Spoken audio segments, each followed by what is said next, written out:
కోతులు సల్లగుండా మొన్న మా ఊరికి పోయినుంటి మా ఊర్లో తెలిసినోళ్ళు తవ్వపొంట ఎదురైనరు.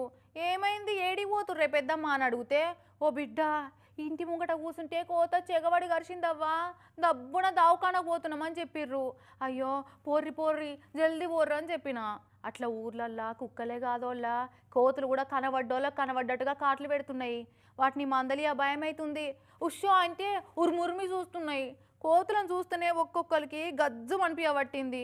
అసోంటిది గీడో కోతి వేసిన పని చూస్తే చిత్రం అనిపించబట్టింది.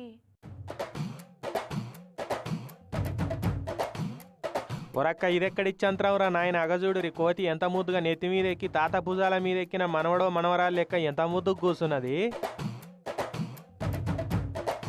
అరే వా పేన్లు చూస్తున్నది, నెత్తి నిమురుతున్నది, బజ్జి ఉంటున్నది, ఏదో తాత జబ్బ మీద ఎక్కినట్టే కూర్చున్నది కదా. ములుగు జిల్లా ఏటూరు నాగారం ఐటీఐ కాలేజీలో అయింది కథ. సాదిక్ అనే సారు కాలేజీ ప్రిన్సిపాల్ రూమ్లో పని చేసుకుంటూ కూర్చున్నాడు. ఇంతల్నే కోతి అమాతం ఉరుకొచ్చింది. ఇక సాదిక్ సార్ జబ్బ మీదకి ఎక్కింది. కోతి వచ్చి అట్లా మీద ఎక్కితే ఎవరైనా వైబత అవుతారు కదా. ఇక ఆయన కూడా బాగానే ఐబత అయిపోయాడు. ఇక తోటి సార్లు మేడాలు కూడా కోతిని చూసి భయపడే దాన్ని బెదిరియా చూసిరు కానీ అదైతే భయపడలే.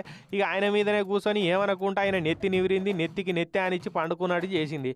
సాదుకునే కోతి ఉన్నట్టే పాయిరపడ్డది మంచిగా. ఇక అది ఏమనకపోయే వరకు ఈ సాదిక్ సార్ కూడా ధైర్యం తెచ్చుకున్నాడు. ఇక దానికి డ్రై ఫ్రూట్లు అవోటి ఇవోటి తినిపిస్తే అస్సలు తినలే. ఇక అట్లనే జరిసేపు ఉండి దానిచ్చి అదే మళ్ళీ వచ్చినతో వల్లనే వెళ్ళిపోయింది. ఇదంతా తడు ఉన్నోళ్ళు వీడియో తీసిరు. కోత వచ్చుడేంది ఇట్లా మీద కూర్చొని ఏమనుకుంటా ఓవుడేందని వాళ్ళంతా ఇచ్చంతరపోతున్నారు. ఇక అంతమంది ఉండగా ఈ సాదిక్ సార్ను చూడంగానే ఆ కోతికి ఏమనిపించిందో, ఆయన మీదకే ఎందుకు ఎక్కి కూర్చుంటుంది, ఆయన మీదనే ఎందుకంత పాయిరపడ్డది అని ఇక కాలేజీలు ఉన్నోళ్ళు కథలుగా చెప్పుకుంటున్నారట ఇప్పుడు.